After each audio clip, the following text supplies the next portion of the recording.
Good morning, students. In my last class, I spoke about the painting of Brahmin and Michelangelo, where we had seen Pope preferred Michelangelo than Brahmin.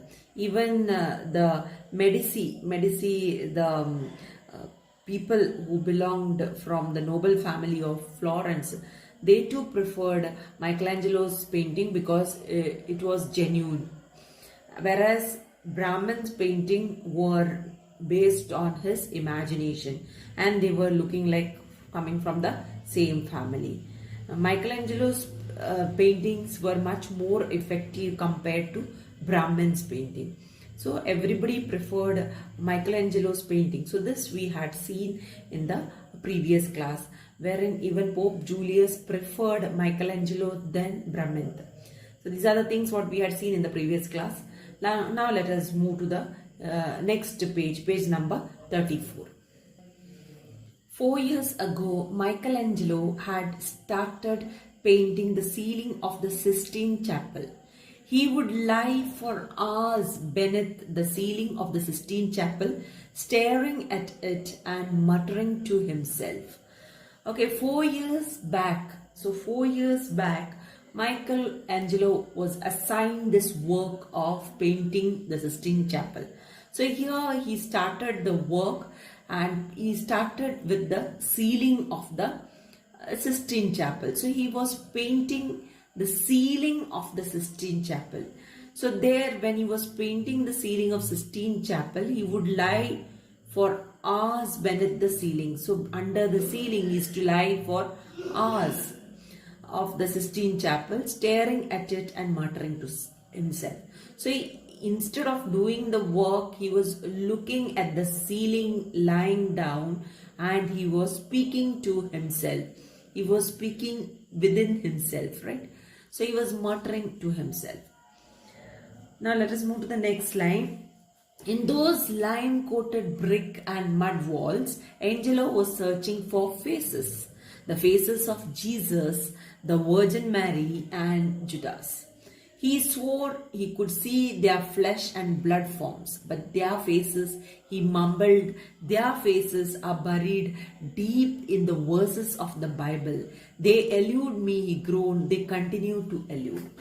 So see now here, in those lime-coated brick and mud walls. So in olden days, these mud walls were made of mud, whether it was church, houses, right? So the buildings were made of, walls of the buildings were made of mud and lime coated brick. Now this lime mentioned over here is nothing but calcium carbonate, which gives the white color, right? So that was coated for the bricks to look, it is a sort of whitewash, what we call, okay?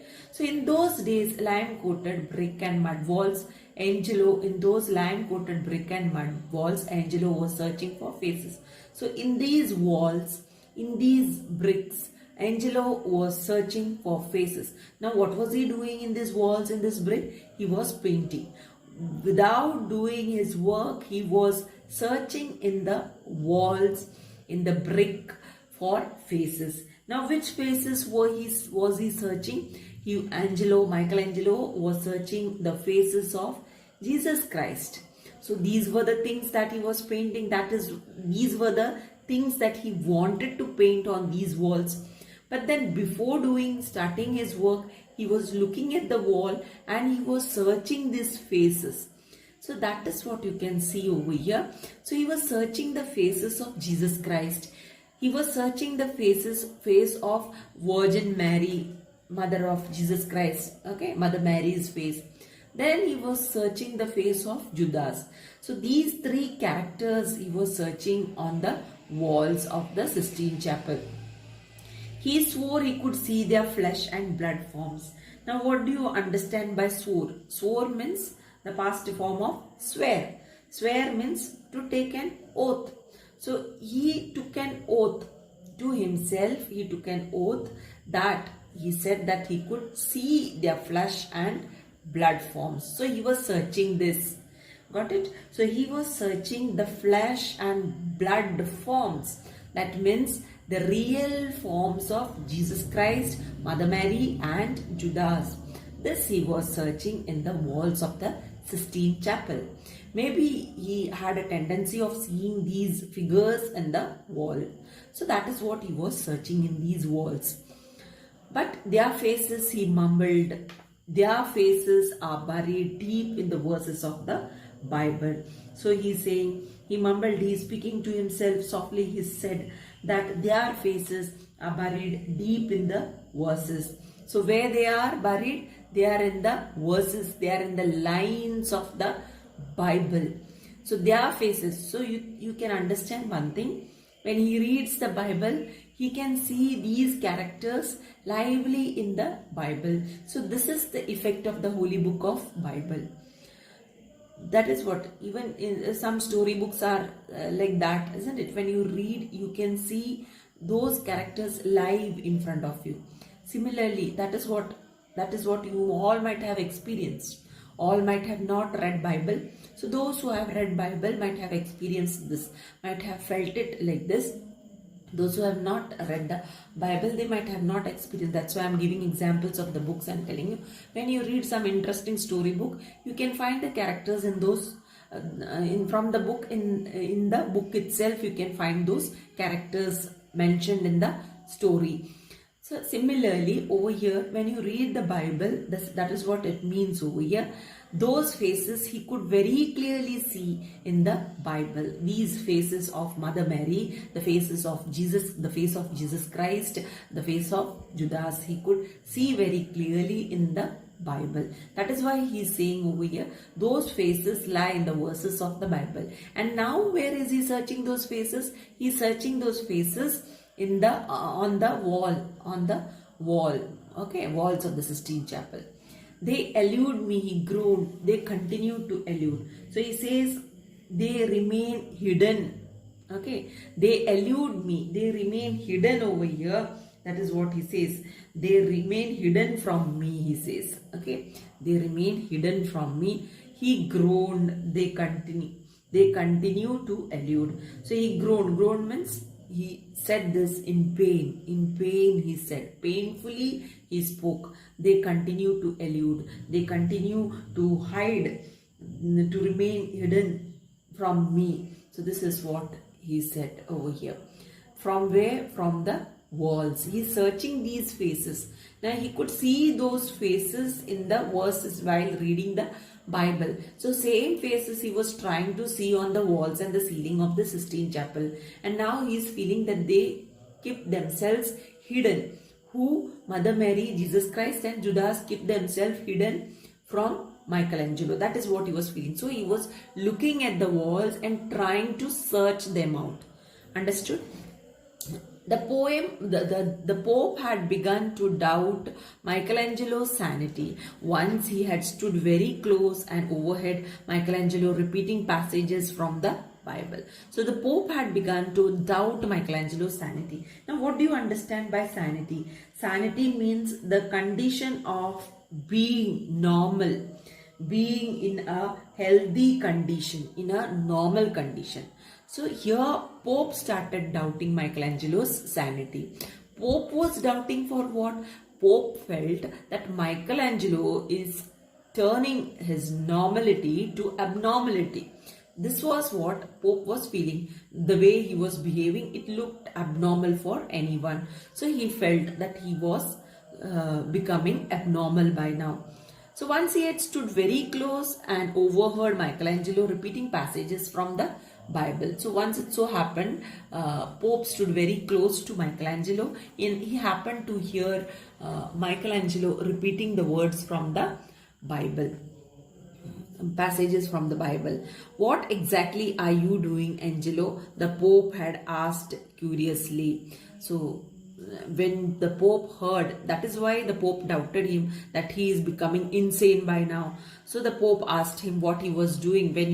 When Pope heard him repeating the passages from the Bible, Pope asked him what exactly he was doing. On this, Angelo told, what exactly are you doing, Angelo? The Pope had asked curiously. So the curiosity in Pope arises. Now what do you understand by curiously? So he was inquisitive. He wanted to know, he wanted to investigate on this situation of his what he was really speaking to himself. Okay, so in order to know that, he asked this question to him. What? Angelo had looked up, startled. Oh, I am trying to unravel these verses. Maybe then I'll find the faces. There was a hint of despair in Michelangelo's voice. So Michelangelo, as soon as the Pope asked this question, Michelangelo in return asked the Pope, what? Angelo had looked up, startled. So he looked at Pope in a very surprising manner. Oh, I am trying to unravel. So this is what he said. I am trying to discover the meaning of these verses, of the verses from the Bible. So this is the answer, or this is the reply that Michelangelo gave to the Pope. Maybe then I'll find the faces. So he's saying, I'm trying to find the meaning of the verses of the Bible. Only then I think so I will be able to find the faces on the walls or on the ceiling. This is what Michelangelo replied to the Pope. There was a hint of despair in Michelangelo's voice. So this particular voice, the way he spoke, that was a disappointing, in a disappointing manner Michelangelo spoke over here. So this made the Pope much more inquisitive. This is what you can understand from here. Let us move to the next paragraph. The Pope understood Angelo's frustration. Julius remembered how, during one of his inspections, he had seen that Angelo had drawn several sketches of the angel Gabriel. How did you see Gabriel? He had asked. He doesn't belong to this world either. So here the Pope understood. Over here, Pope understood Michelangelo's frustration. Why? Because Pope also knew that he did his work based on reality and he never went for any imagination. So he was searching for those reality. That is what Pope understood. So that was a frustration because he was not getting, in reality he was trying to get the faces of those characters that he wanted to sketch out, but he was not getting those faces of the character. So that is what is called as Angelo's frustration. So he was frustrated over here. So Julius remembered how during one of his inspections he had seen that Angelo had drawn several sketches of the angel Gabriel. Now Julius over here, Pope Julius remembered one thing during one of his inspection as he came to check out what Michelangelo was doing. This is what had happened. He had seen Michelangelo had drawn several sketches, many sketches of the angel Gabriel. Now angel Gabriel is a character from Bible, angel Gabriel. So this angel's picture was drawn by Michelangelo. So this Julius had seen earlier. How did you see Gabriel? He had asked. He doesn't belong to this world either. And it was so real. The picture, the sketch of Gabriel was so real that Pope Julius himself, being a pope, felt like asking Michelangelo how he had managed to draw such a wonderful or such an accurate sketch of Gabriel. So this is what he asked. How did you see Gabriel? So he asked him how he had seen Gabriel. It looked so real. So that is why Pope asked him how you saw. So he had asked. So he doesn't belong to this world either. So Pope said, Gabriel, angel Gabriel doesn't belong to this world even. Then how did you manage to see this picture of Gabriel and how you managed to sketch it out? This was the question raised by Pope Julius over here. So on this was Michelangelo's reply. Angelo had looked up to meet the Pope's eyes. I heard his voice in the Old Testament. So you can understand over here, Michelangelo on this, he looked up at Pope's eyes and this is the answer that he gave. I heard his voice.